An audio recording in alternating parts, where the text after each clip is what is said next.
Hi, my name is Chad Herlihy, and I'm going to be presenting my philosophy of education for Education 605.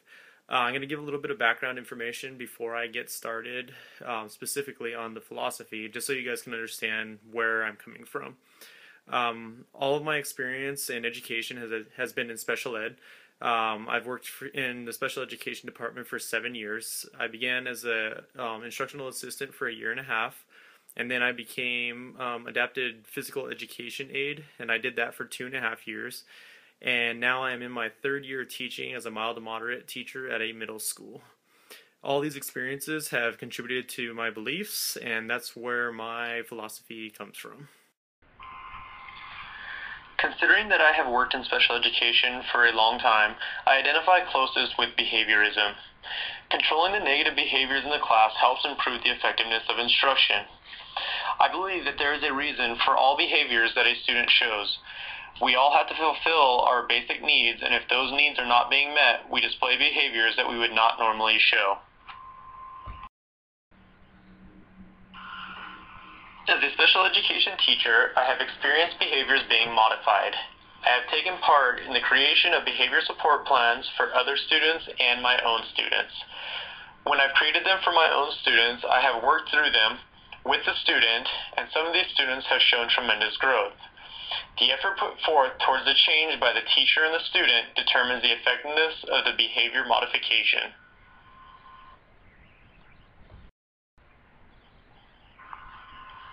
The behavior goals must be understood by the student in order for the plan to work. If the student does not understand what the expectations are for them, they will not carry out the intended purpose. All behavior plans should be specific to the student to ensure successful modification. All students are different, and what works for one student doesn't always work for another. Each one has to be individualized.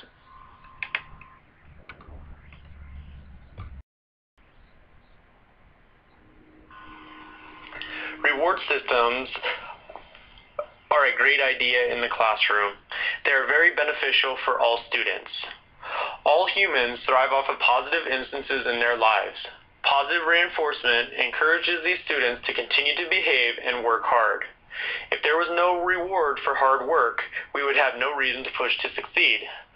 I personally would not work hard if there wasn't any rewards in life.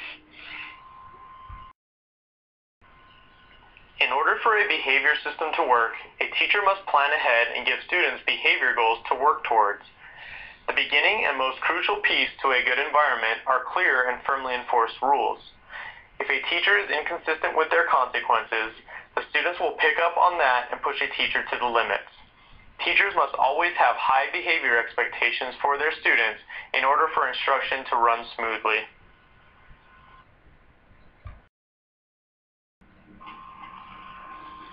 One of the key theorists for behaviorism is B.F. Skinner. I found two quotes online that I thought were very relevant to the material that I have presented. The first one states, "The consequences of an act affect the probability of its occurring again."